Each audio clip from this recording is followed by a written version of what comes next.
ನಮಸ್ತೆ ನನ್ನ ಪ್ರೀತಿಯ ರೈತ ಬಾಂಧವರೇ ಹಾಗೂ ನನ್ನ ಚಾನಲ್ನ ವೀಕ್ಷಕರೇ. ಈ ದಿನ ನಾವು ಒಂದು ವಿಶೇಷತೆ ಗಿಡವನ್ನು ನಾವು ಪರಿಚಯ ಮಾಡ್ಕೊಳ್ತೀನಿ.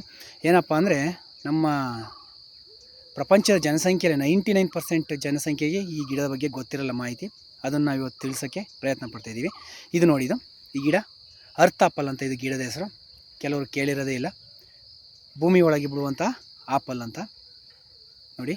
ಇದೇ ಗಿಡ ನೋಡಿ, ಇದು ವಯಸ್ಸಾಗಿದೆ, ಪೂರ್ತಿ ವಯಸ್ಸಾಗಿದೆ ನೋಡಿ. ಇವತ್ತು ಕೀಳೋಣ ಅಂತ ಬಂದಿದ್ದೀವಿ. ತುಂಬ ಅನುಕೂಲಕರವಾದಂತಹ ಹೆಲ್ತಿ ಬೆನಿಫಿಟ್ ಇರುವಂತಹ ಈ ಅರ್ತ್ ಆಪಲ್. ಇದೇನಪ್ಪ ವಿಶೇಷತೆ ಅಂತ ಅಂದರೆ, ಇದು ಗೆಡ್ಡೆ ಗೆಣಸುಗಳ ಮಹಾರಾಜ ಅಂತಾರೆ.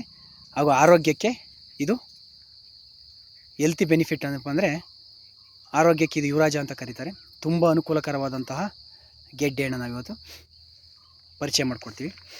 ಇದನ್ನು ನೆಲಸೇಬು ಅಂತ ಕರೀತಾರೆ.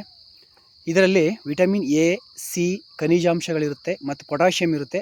ಹಾಗೆ ಆಂಟಿ ಆಕ್ಸಿಡೆಂಟ್ ಹೆಚ್ಚಾಗಿರುತ್ತದೆ. ರೋಗ ನಿರೋಧಕ ಶಕ್ತಿ ಹೆಚ್ಚಿರುತ್ತದೆ. ದೇಹವನ್ನು ತಂಪಾಗಿ ಇದು ಇರಿಸುತ್ತದೆ. ಕ್ಯಾನ್ಸರನ್ನು ತಡೆಗಟ್ಟುತ್ತದೆ.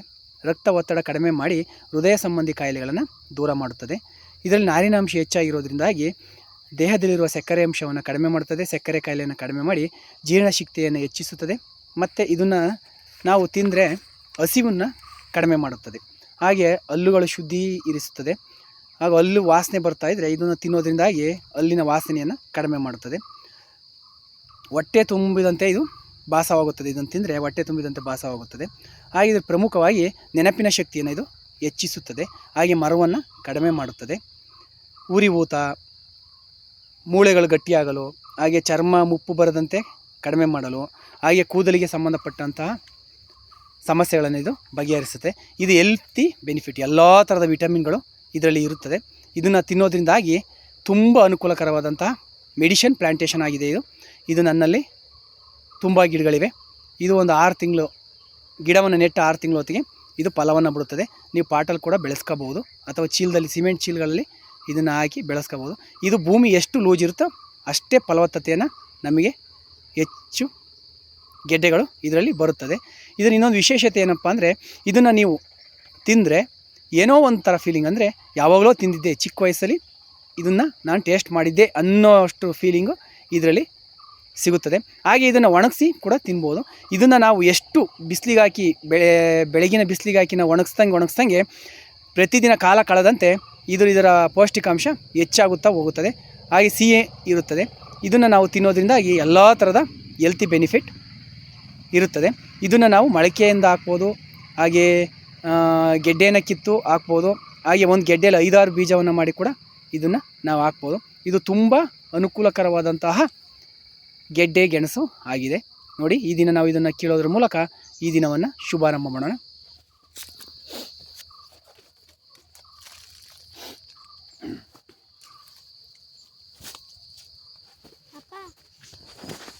ನೋಡಿ, ಇವತ್ತು ಇದನ್ನು ಕೀಳ್ತಾ ಇದ್ದೀವಿ. ಒಂದೇ ಸಾರಿ ಬಂತು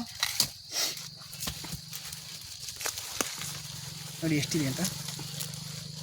ನೋಡಿ, ಹೀಗಿದೆ. ಆಪಲ್ ಥರ ಇದು. ಆಪಲ್ಗಿಂತಲೂ ತುಂಬ ಶ್ರೇಷ್ಠವಾದದ್ದು.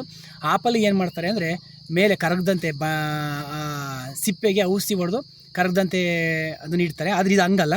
ಇದು ಎಷ್ಟೇ ದಿನ ಇಟ್ಟರು ಇದು ಕರಗಲ್ಲ. ಇದು ನೀವು ಬಿಸಿಲಿಗೆ ಇಟ್ಟಂತೆ ಇದು ತುಂಬ ಚೆನ್ನಾಗಿ ಬರುತ್ತೆ. ನೋಡಿ ಎಷ್ಟು ಚೆನ್ನಾಗಿದೆ ಆಪಲ್.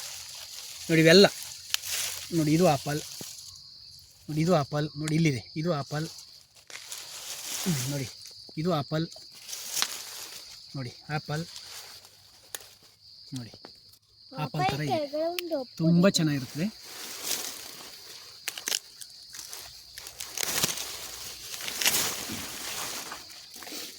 ನೋಡಿ ಎಷ್ಟು ದಪ್ಪ ಇದೆ. ನೋಡಿ ನೋಡಿ, ಇದರಲ್ಲೂ ಕೂಡ ನಾವು ಬೀಜವನ್ನು ಮಾಡ್ಬೋದು. ನೋಡಿ ಇಲ್ಲೆಲ್ಲ ಹೋಗಿದೆ. ನಮ್ಮ ಭೂಮಿ ಎಷ್ಟು ಲೂಜಾಗಿರುತ್ತೆ ಅಷ್ಟೇ ತುಂಬ ಚೆನ್ನಾಗಿ ಬೆಳೆ. ನೋಡಿ ಇದೆಲ್ಲ ಬೇರುಗಳಿವು.